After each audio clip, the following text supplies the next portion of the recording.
Pascal, il a une réponse à ça. À chaque fois, il dit qu'il faut mouiller sa chemise. Et que si tu mouilles ta chemise, t'embarques les gens. En fait, c'est ça. C'est si toi, t'es passionné, les gens y suivent. Enquête du patrimoine. C'est une bonne situation, ça, Scribe. Mais vous savez, moi je crois pas qu'il y ait de bonnes ou de mauvaises situations. Moi, si je devais résumer ma vie aujourd'hui avec vous, je dirais que c'est d'abord des rencontres.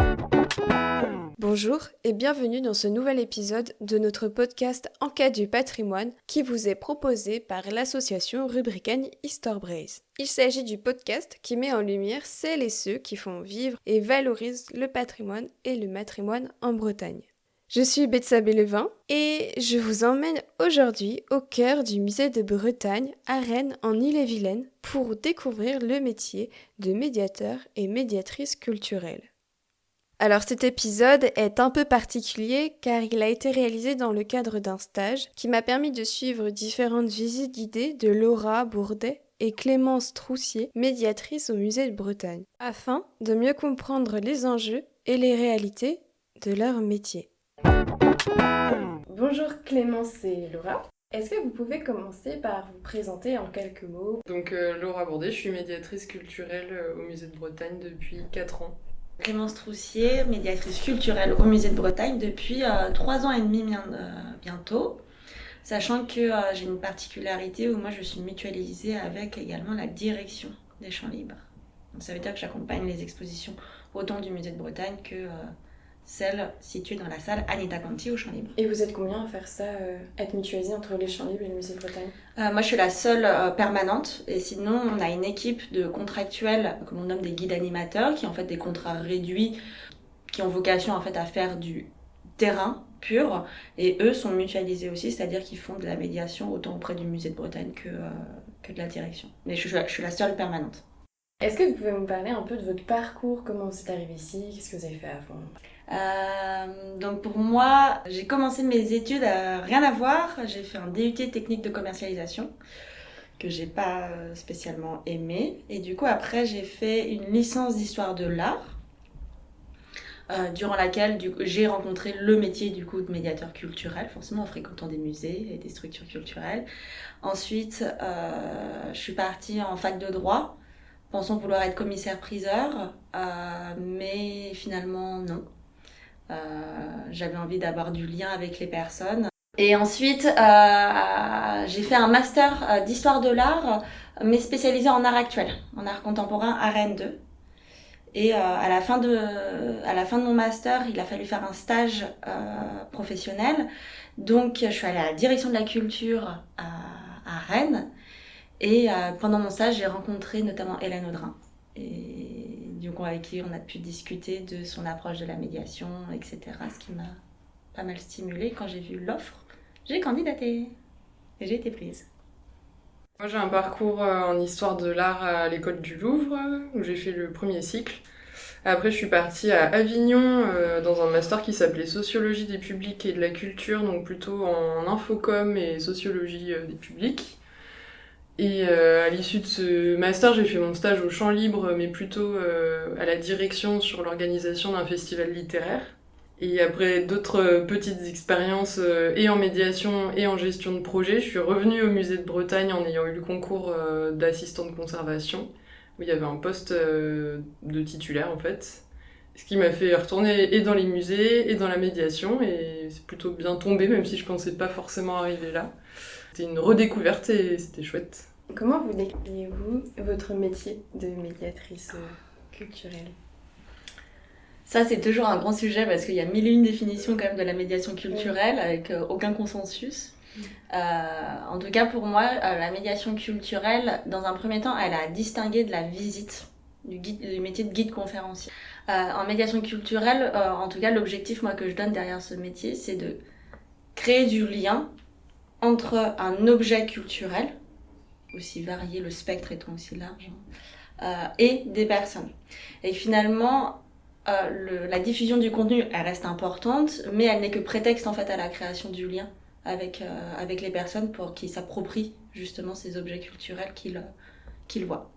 Ouais, je dirais que c'est avant tout du partage. de nous et du musée, mais aussi des gens entre eux, des gens avec nous. Enfin, c'est un peu à tous les niveaux. Et nous, on partage ce qu'on sait, mais on sait pas tout non plus, donc il y a un vrai échange en général. Et ce qui est chouette, c'est qu'on sort un peu du format, effectivement, visite-conférence, et que chacun parle un peu de ce qu'il connaît. Quel est l'objectif central de ce métier ? Que les gens se sentent autorisés en fait à fréquenter une structure culturelle. T'es d'accord avec ça ? Ouais, et puis que tout le monde passe un bon moment, Mm. qu'ils repartent un peu contents, et souvent quand on a fait une bonne visite, ils sont un peu étonnés d'avoir passé un bon moment, d'avoir rigolé. Ils s'attendaient pas à ça d'une visite parce que c'est pas ce qu'on s'imagine. Et pour moi, quand ça a marché, c'est ça, c'est qu'ils ont presque pas envie de partir et on est à 2 doigts d'aller boire un café ensemble, quoi. Bah merci à vous. C'était génial. Ah merci. Honnêtement, j'ai chaud. Et voici, c'était la dernière histoire de cette Bretagne comté. Est-ce que ça vous a plu? Elle se termine bien, mes histoires, ça va.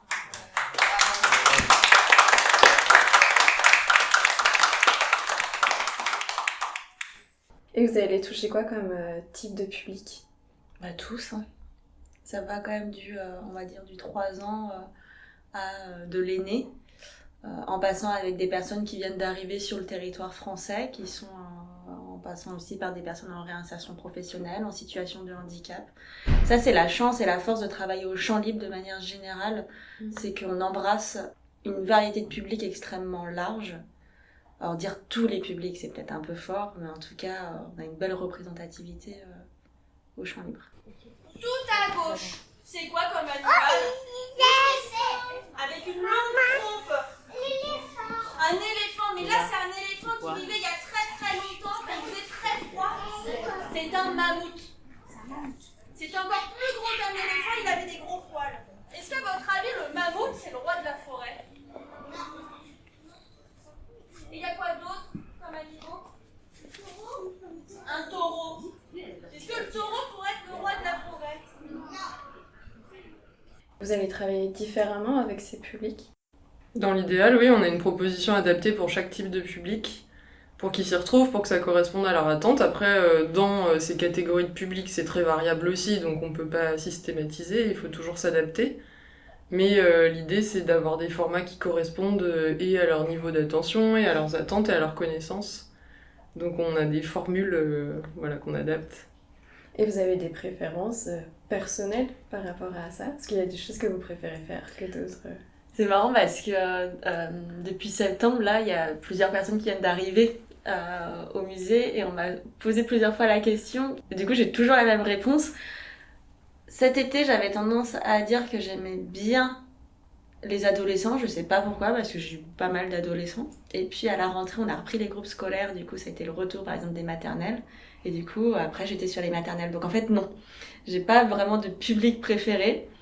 J'ai des situations par contre préférées, quand on est content de son objectif, quand on est content de la visite, de la médiation qu'on a fait, en fait ça devient ton public préféré, mais ça n'a pas vraiment de sens. Ouais, moi j'aime bien les maternelles, mais c'est un peu à double tranchant, ça peut aussi être un enfer. S'ils ont raté leur sieste ou qu'ils ont eu une grosse journée et qu'ils sont fatigués, ça peut être assez fatigant aussi et assez dur, mais c'est très rigolo quand même. Mais en fait, je pense que ce que j'aime bien moi avec les jeunes jusqu'au CE2 à peu près, c'est qu'ils ont pas de pudeur sur leurs questions et ils ont pas peur de poser des questions qui paraîtraient bêtes à des adultes. Donc l'échange est assez facile et assez naturel et on est souvent surpris de ce qu'ils vont demander ou de ce qu'ils vont répondre. Et c'est très instinctif pour eux, donc du coup c'est assez brut et c'est chouette. Et vous allez utiliser des outils différents ou des dispositifs différents selon les publics ? Ouais. Par exemple, on a eu pas mal de réflexions autour de l'accueil des publics allophones, qui sont en apprentissage de la langue française, qui ne la maîtrisent pas encore parfaitement.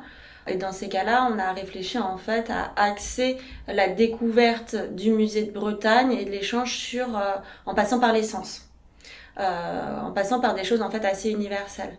Aborder une odeur, en fait, tout le monde a un référentiel sur ce à quoi renvoie cette odeur dans son propre imaginaire. Donc c'est le type d'outil par exemple qu'on va mettre en place pour ces publics-là. Et c'est des outils qu'on met à la fois en place non seulement pour accompagner ces personnes, mais aussi pour que nous, on soit à l'aise. Parce que si on n'est pas à l'aise, nous, à accompagner des personnes, la visite, elle peut difficilement bien se passer. Par exemple, pour le public non-voyant, on a des maquettes, des planches tactiles pour pouvoir faire des visites tactiles. Donc on a plein de matériel prévu pour ça, avec des reproductions des collections. Pour le public scolaire, en fonction de l'âge, on va avoir plus ou moins de contenu écrit, s'ils savent lire ou pas. Donc voilà, on a plein de variantes en fonction du niveau du visiteur, quoi. Et durant une visite, vous pouvez rencontrer des contraintes. Lesquelles, pour vous, sont les plus marquantes ? De toute façon, en médiation, tu peux avoir tout prévu. Enfin, je veux dire, c'est ce qu'on fait. On a des déroulés extrêmement carrés. À ce moment-là, tu fais ça. À ce moment-là, tu peux faire ça. À ce moment-là, tu peux faire ça. Néanmoins, c'est le terrain qui commande. On ne peut pas tout anticiper. Et ça fait partie d'une des compétences à avoir et nécessaire dans ce métier-là, c'est d'être dans l'adaptation perpétuelle, parce qu'il n'existe pas un public particulier. Sur des contraintes vraiment très précises. Disons que la plus récurrente, c'est quand même le bruit, je pense, lié au bâtiment, parce que du coup, le musée n'est pas isolé du hall. Et donc, quand il y a du bruit dans le hall, notamment des groupes qui attendent pour l'espace des sciences, par exemple, on entend, et du coup, ça déconcentre les publics, les enfants. Et nous, ça peut être gênant aussi. Voilà. C'est le plus récurrent, je pense, quand il y a des montages. Et je pense aussi, tu sais, Laura, en individuel, quand on est avec des adultes, c'est selon aussi l'exigence des personnes. On disait qu'on faisait pas, notre métier c'était pas d'être dans une approche conférencière. Néanmoins, t'as des personnes en fait qui se présentent à des visites qui souhaitent ça. Et donc là, faut s'adapter sur des groupes en individuel qui ne se connaissent pas, des adultes, qui ont un niveau de connaissance sur le sujet qui est extrêmement différent. Et du coup, il faut réussir à avoir un double niveau de discours. Et vous avez des anecdotes par rapport à ces contraintes ? Moi, j'ai une anecdote sur... je me suis fait rouler dessus par des enfants de 5 ans. Ça a été la seule fois où j'ai arrêté une médiation. Parce que les enfants qui étaient... Pourtant, il y a des accompagnateurs, l'enseignant, et des accompagnateurs lors d'une médiation scolaire. Néanmoins, clairement, les enfants n'avaient pas envie d'être là, n'avaient pas été préparés pour être là, et étaient extrêmement dissipés, à un point où en fait, ils mettaient en danger les objets dans le musée. Donc, après avoir essayé multiples techniques pour les rassembler, les calmer, quitte à modifier vraiment la médiation, ça ne fonctionnait pas, avec un abandon total des accompagnateurs. Donc, à un moment donné, j'ai arrêté du coup la médiation. Que je disais, moi, qu'il y avait du bruit et que ça pouvait être, faire des distractions. Une fois, j'étais dans Mourir quelle histoire, donc l'exposition sur les rites funéraires, et devant la statue de Lankou, je parlais de Lankou, à quoi ça ressemblait, et du bruit de sa charrette qui fait wikawak, wikawak, wikawak. Et juste quand je parle de ça, il y a mon collègue qui est en train d'installer sa visite, qui arrive avec un chariot qui grince, qui faisait vraiment le bruit de la charrette de Lankou, et tout le monde s'est retourné un peu effrayé. Tout à l'heure, tu parlais de déroulement de visites. C'est vous qui les organisez, ces déroulements ? Comment ça se passe ? Oui, c'est ça. Alors, on a repris, nous, des choses qui avaient été conçues avant nous. Donc, on a repris cette base. Tous les scénarios de visite, effectivement, étaient écrits pour pour former, en fait, les nouvelles personnes plus rapidement. Donc, ça fait partie de notre travail de médiateur permanent, on va dire. À la fois l'animation des visites et la conception des visites de toutes les médiations, en fait, même les dispositifs interactifs qui sont utilisés en autonomie. Donc nous, on prépare tous les documents pour faciliter la tâche aux autres médiateurs, aux guides animateurs, et qu'ils puissent faire leur visite le plus sereinement possible, en gros. Et vous allez collaborer avec d'autres métiers, d'autres corps dans le musée pour organiser ces visites ou pas ? Pas forcément pour le dérouler, on travaille beaucoup avec nos conseillères relais, donc on a 2 enseignantes qui travaillent avec nous quelques heures par semaine qui peuvent nous aiguiller sur les programmes scolaires notamment et sur ce qui est adapté au niveau scolaire à chaque fois. Donc c'est plus avec elles et sinon c'est plus entre nous 3. Mais on va pas forcément se référer à la conservation, là ça va plus être sur les dossiers pédagogiques où ils peuvent faire une relecture mais pas sur le contenu même des visites. Qu'est-ce qui peut rendre une visite captivante ? Est-ce que vous avez une phrase clé ou un procédé clé pour attirer les gens à écouter ce que vous dites ou ce que vous faites? Elle est dure cette question. Ah si, parce que Pascal, il a une réponse à ça. À chaque fois, il dit qu'il faut mouiller sa chemise. Et que si tu mouilles ta chemise, t'embarques les gens. En fait, c'est ça. C'est si toi, t'es passionné, les gens, ils suivent. Et lui, il est très fort à ça, par exemple. C'est vrai qu'il y a un côté un peu entrée en scène. Après, c'est pas du spectacle non plus. Hein. On est quand même là pour dire des choses scientifiques, un minimum. Moi, au niveau de l'énergie, c'est vrai qu'on est sur du one-man show un peu quand même. Il faut en fait avoir, même dans ta parole, un rythme. Faut pas être monotone. Faut, dans ton langage corporel, faut bouger, faut montrer, être avec les gens. Donc c'est presque un peu du théâtre, quoi. Mais tout en étant sérieux quand même. Eh bien, vous aviez raison, car non. C'est un animal très très gros, se tenant debout haut sur ses pattes, couvert d'une épaisse fourrure de la tête aux pieds, avec des pattes énormes et de longues griffes acérées. Cet animal, c'était l'ours. C'est lui, notre ami. Pour être plus fort, les hommes et les femmes, après avoir chassé l'ours, qui était d'ailleurs la plus grande et la plus dangereuse de toutes les chasses, portaient sa fourrure sur le dos. Il portait des colliers entièrement décorés de ses dents et de ses griffes d'ours. Et votre collier va changer selon le public que vous allez avoir? Ouais, bien sûr. Ouais. Puis des fois, tu le sens en fait, même si c'est a priori le même type de public, il y a quelque chose que tu sens qui est pas palpable en fait avec ces personnes. D'un coup, ça va te faire comprendre qu'il vaut mieux adopter une telle ou telle posture. Est-ce qu'il y a un aspect que vous aimez mettre en avant dans vos médiations? Moi, j'aime bien faire des blagues. T'aimes bien faire participer aussi les personnes. Ouais, j'aime bien que les gens racontent un peu, mais c'est pas toujours évident.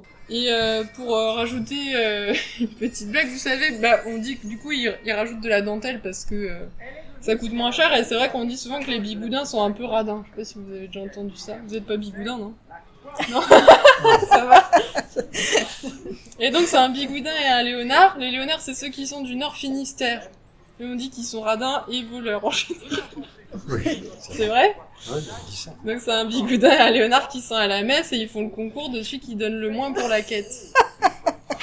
Donc le bigoudin va donner 1 centime à la quête.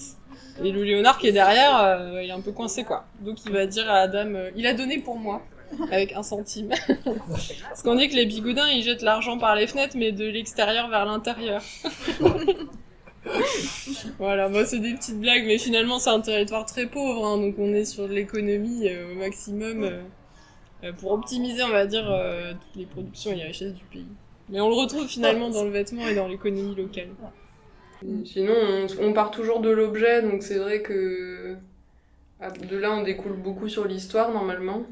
Oui, t'as raison, ça c'est une chose importante, c'est qu'on reste dans un musée avec des objets, donc il faut parler de l'objet. Après, le remettre dans son contexte, certes, mais si on s'arrête que sur le contexte historique, en fait là, une conférence à l'auditorium, ce serait très bien. Donc il faut rester en fait vraiment sur les choses qu'il voit, et ça facilite l'appropriation en fait aussi du discours. Alors, on utilisait ça. On appelle un carrosse. Oui, ça s'appelle un carrosse. Et comment ça se passe un carrosse? Eh bien, on prend les bâtiments et on va venir les frotter là-dessus pour enlever toute la trace. Et qu'est-ce que vous aimez transmettre ou faire découvrir au public? Moi, j'aime bien les cultures, vraiment les cultures populaires. Là, on parle vraiment pour l'histoire de... Si on parle des visites sur le parcours du musée de Bretagne, les contes, les légendes... Des pratiques que l'on peut qualifier de superstitieuses aujourd'hui, mais moi j'aime bien mettre l'accent quand même. Elle continue à savonner, à frotter et à taper avec les 2 mains. C'est sans doute pourquoi elle n'entendit pas arriver une autre lavandière qui venait laver son linge. C'était une femme mince, svelte comme une biche, et qui portait sur la tête un énorme tas de linge, mais aussi légèrement que si c'était un ballot de plumes. Cette femme, on l'appelait la mauvaise nose. Moi, j'aime bien démonter un peu les clichés sur les autoroutes gratuites, par exemple, Marseillais. Des choses... du coup, on se raccroche à des éléments que les gens connaissent, ils ont des repères, et ça leur permet d'avoir quelques notions historiques. J'aime bien glisser des anecdotes, parce que souvent, c'est plus de ça qu'on se rappelle. Ou des petites traductions de breton, des choses qui peuvent ressortir en soirée pour briller, quoi. Je dis parfois que c'est grâce à Anne de Bretagne que les autoroutes sont gratuites. Si vous avez déjà entendu ça ou pas. Donc là, c'est une petite confusion qui est devenue une légende urbaine. Parce qu'effectivement, alors peut-être grâce à Anne de Bretagne et plus largement aux États de Bretagne, la Bretagne conserve ses avantages fiscaux. Il y en a un qui est important, c'est celui de ne pas payer l'impôt sur le sel, la gabelle, ce qui nous permet de manger du beurre salé. Déjà parce que c'est meilleur et en plus pour nous c'était moins cher. Mais par contre, les autoroutes, là, il faut attendre 1968 avec le plan breton pour avoir des autoroutes gratuites. Donc c'est pas Anne de Bretagne encore. Mais bon, le beurre salé, on peut dire que c'est Anne de Bretagne. Et puis on a de la chance avec les objets qui sont exposés dans le parcours du musée, c'est qu'il y a énormément d'objets de la vie très quotidienne. Ce qui fait que c'est moins éloigné en fait avec leurs références contemporaines. L'hygiène, la pratique esthétique à l'Antiquité gallo-romaine, mettre des pinces à cheveux, ça parle encore aujourd'hui. En fait, c'est ça qui est bien au musée de Bretagne, c'est vrai, par rapport au populaire, c'est qu'il n'y a pas besoin de référence. En fait, quand on arrive au musée, il n'y a pas besoin de connaître ni la Bible, ni l'histoire de la peinture.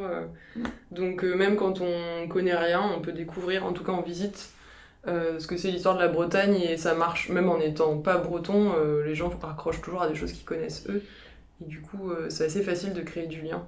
Là où devant un tableau, on peut se sentir un peu perdu, si on n'a pas les références. Qu'est-ce que vous avez apprécié le plus à travailler dans un musée ici de société, d'histoire? En fait, c'est... Bon, je grossis un peu le trait, mais du coup, c'est presque facile. En fait, dans cet objectif qu'on évoquait avant de créer du lien, les objets et du coup le discours qu'en découle facilite énormément cet objectif. Enfin, d'atteindre en tout cas cet objectif-là. Et qu'est-ce que vous appréciez le plus dans votre métier? La visite. C'est vraiment une relation presque amour-haine, parce que elle est très énergivore, des fois presque pas envie d'y aller, et en même temps quelle satisfaction à la fin, parce qu'en plus ça justifie ce qu'on fait en arrière. Ça met vraiment du sens. Ouais, c'est ça, c'est le contact avec les gens. Du coup, ça change tout le temps, en fait. Il n'y a pas 2 jours qui se ressemblent. Du coup, on apprend toujours des choses parce que les expos changent de sujet aussi. Donc, personnellement, c'est très enrichissant. Et comme on rencontre du monde, mais on dose aussi parce qu'on n'a pas un planning avec que des visites, mais aussi tout ce temps de conception, on peut l'apprécier un peu à sa juste valeur sans saturer trop, je pense. Et dans vos bureaux, du coup, c'est une grande partie quand même de votre travail. Vous allez y faire quoi? C'est vrai que c'est une particularité pour nous, parce que quand on rencontre plusieurs collègues médiateurs, médiatrices dans d'autres structures culturelles, c'est loin d'être le cas pour toutes et tous d'avoir autant de conception en amont. Ce qu'on fait, c'est que on va accompagner des projets expographiques afin de, comme tu disais Laura, par exemple, de mettre en place des dispositifs de médiation au sein de l'espace, par exemple les dispositifs numériques, des dispositifs mécaniques. On va aussi être vigilant à ce que le discours soit compréhensible et lisible par le grand public. On ne vérifie pas le contenu scientifique, juste sa compréhensibilité par le plus grand nombre. Ensuite, on va également accompagner certains projets qu'on appelle aussi des projets EAC, donc des projets avec du scolaire, mais sur du moyen terme. Ça va de une classe qui va passer toute une semaine au Champ Libre pour découvrir le trajet d'un objet avant d'arriver dans une belle vitrine, à la mise en place, Laura, que tu avais fait d'un parcours sur la place des femmes dans l'histoire. Donc c'est très, très varié. Ça va être aussi une partie qui est assez importante, et bien ça va être l'organisation de toutes ces visites, de tout cet accueil de groupe. Donc les plannings, répondre aux demandes des enseignants, créer les supports, organiser les équipes, ça c'est tout ce que tu fais finalement, mais ça demande beaucoup de temps aussi. Vous êtes multitâche, vous êtes sur le terrain et à l'arrière aussi. Voilà, ouais. De la médiation. Moi, en plus, je gère tout le stock de documents de médiation, donc les livrets jeux, les livrets d'aide à la visite. Donc quand il faut en réimprimer, quand il faut les refaire, faire le lien avec les graphistes, plus les réseaux sociaux, donc la communication aussi sur toutes ces visites. Voilà, donc du coup on a beaucoup de travail de bureau, il y a beaucoup de réunions aussi en équipe pour que ce soit le plus transversal possible. L'une des parties importantes de notre travail qui est compliquée à faire, c'est la documentation. L'effort quand même que ça demande d'être... on n'exige pas de nous d'être experts sur tous les sujets, néanmoins il faut quand même avoir une bonne base assez solide. Et ça nous demande quand même énormément de temps de pouvoir se documenter. Comme tu le disais Laura, les expositions temporaires étant temporaires, les sujets changent.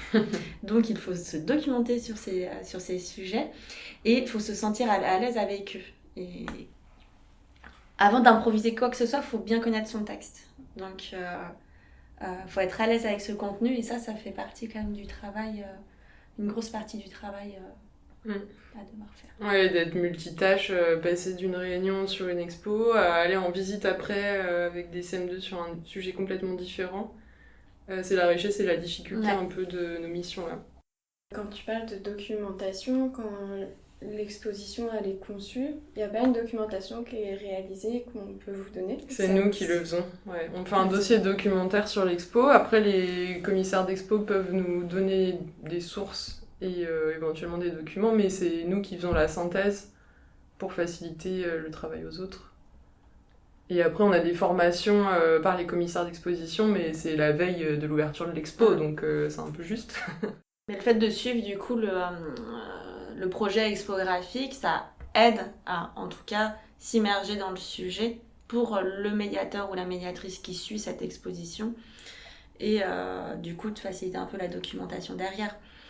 Mais ouais, c'est un sacré travail parce que ce travail de documentation, c'est non seulement avoir les contenus à diffuser au public, mais en fait ça aide pour l'exercice de visite à trouver un fil rouge. Parce que nos visites ne cherchent pas à répéter ce qu'il y a sur les cartels. Dans ces cas, il n'y a pas besoin de nous. Il faut qu'on apporte autre chose. Et dans ce autre chose, c'est le lien. Et le lien, il se fait notamment sur les fils rouges en fait, qu'on propose. Faut qu'on raconte une histoire un peu. Donc oui, on essaie de trouver des transitions, comme tu dis. Tout à l'heure, vous parliez des expositions qui changeaient assez régulièrement. Est-ce qu'il y en a une qui vous a marqué depuis que vous êtes ici? Et pourquoi? Il y en a une qui nous a marqué dans le mauvais sens. C'était Celtic, où il y avait eu beaucoup de controverses sur l'exposition. Et pour nous, c'était très difficile à gérer en médiation parce que du coup, on était en première ligne. On devait assumer ce propos scientifique auquel on n'avait pas participé. Et du coup, on était un peu coincés entre nos convictions personnelles et le discours du musée qu'il fallait qu'on porte. Et surtout avec la gestion de conflits, puisqu'il pouvait y avoir des situations un peu agressives de la part des visiteurs. Donc, et puis en plus, du coup, on avait une appréhension à y aller parce qu'on savait pas trop ce qu'on allait nous demander, sans avoir le recul non plus des agents d'accueil qui, eux, étaient complètement détachés du sujet. Pour reprendre un truc où je suis d'accord avec toi, c'est que en plus, ça a rompu complètement la posture que l'on doit avoir en médiation, que l'on exige de nous.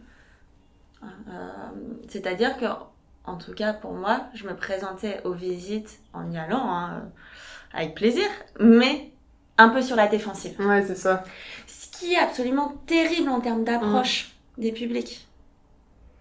Donc c'était confortable pour personne, ni pour nous médiateurs, ni pour les personnes, parce qu'on sentait une forme de tension en fait, dans cette découverte, alors que comme tu le disais Laura, un des objectifs c'est d'avoir passé un bon moment. C'est compliqué de passer un bon moment quand il y a de la tension et quand on est un peu sur la défensive. Et il y a une visite qui vous a marqué plus positivement? Oui, mais en fait ça il y en a plein. Il y a bien plus de visites qui nous marquent positivement que l'inverse. Une visite en particulier... moi j'aime bien quand tu as une visite avec des adolescents et qui sont restés quoi. Ça c'est quand même... D'accord. Moi, c'était Mourir quelle histoire, du coup, en expo, parce que le sujet était tellement populaire et concernait tellement tout le monde qu'il y avait des échanges assez incroyables pendant les visites. Et du coup, le sujet faisait qu'on pouvait s'amuser pour un sujet qui paraissait dur. Hein. On aurait pu croire que c'était pas évident d'en parler, mais en fait, comme tout le monde est concerné, on pouvait vraiment l'aborder avec n'importe qui, ou n'importe quel milieu. Ça intéressait vraiment tout le monde, en fait, ce sujet, donc c'était chouette. C'était un beau terrain, et avec des très beaux objets en plus. Est-ce que vous avez un petit rituel que vous faites avant une visite ou après pour vous mettre dedans Non. Moi, à un moment, je faisais des petits exercices de respiration, de changer d'air, là. Mais là, non, plus trop.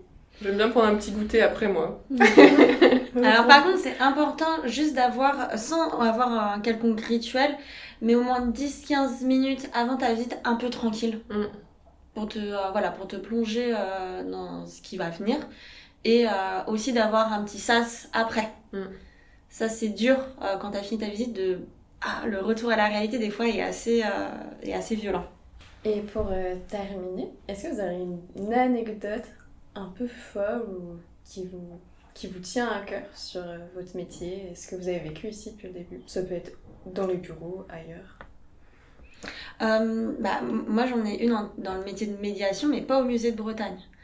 Comme je te le disais, moi, j'ai fait une formation en art actuel et du coup, j'ai été médiatrice pour des expositions d'art contemporain. Je vais rester assez vague sur quelle œuvre, etc., parce que c'est d'un immense artiste contemporain, avec une œuvre extrêmement célèbre, mais où en pleine médiation, j'ai eu une tentative, qui a quand même un peu abouti, d'attentat sur l'œuvre. Ah oui? Oui, où la personne a sorti des ciseaux pour découper toute l'œuvre. Compliqué à gérer en visite. D'un coup. Et donc après, en même temps, on s'est se demandé, vais-je faire barrage pour sauver l'œuvre? Je suis pas sûre et j'ai toujours pas la réponse à ça encore aujourd'hui.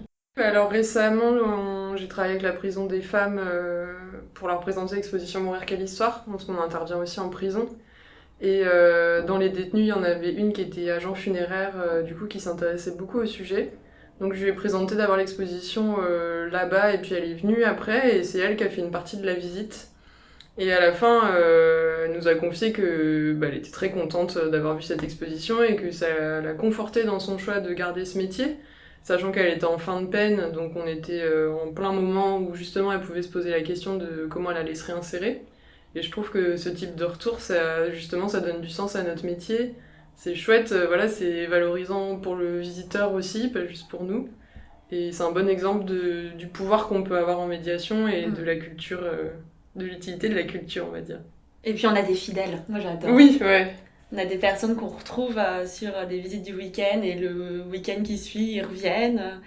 Et ça, c'est quand même génial.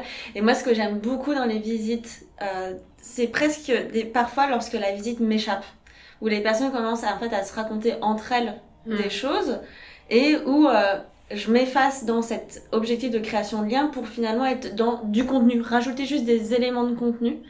Et en fait, le lien s'est créé entre le groupe des personnes qui se connaissaient a priori pas du tout. Et alors là, je me dis que c'est bingo, quoi. Que c'est gagné. Et ça arrive. Et quand ça arrive, c'est génial. Et merci beaucoup de m'avoir accordé ce temps. Merci à toi. Merci. Ce qui nous a amené là, en fait, de revenir. Vous êtes des fidèles. C'est trop bien. Oh, des fidèles. Du coup, vraiment. Peut-être qu'on va le devenir. Donc maintenant, vous pourrez raconter vous aussi cette histoire de ce roi qui a été détrôné par le loup. Est-ce que ça vous a plu? C'est ça que je voulais vous raconter. Maintenant, vous la connaissez. L'épisode touche à sa fin. Merci de nous avoir écoutés. On se retrouve la semaine prochaine pour une nouvelle enquête du patrimoine.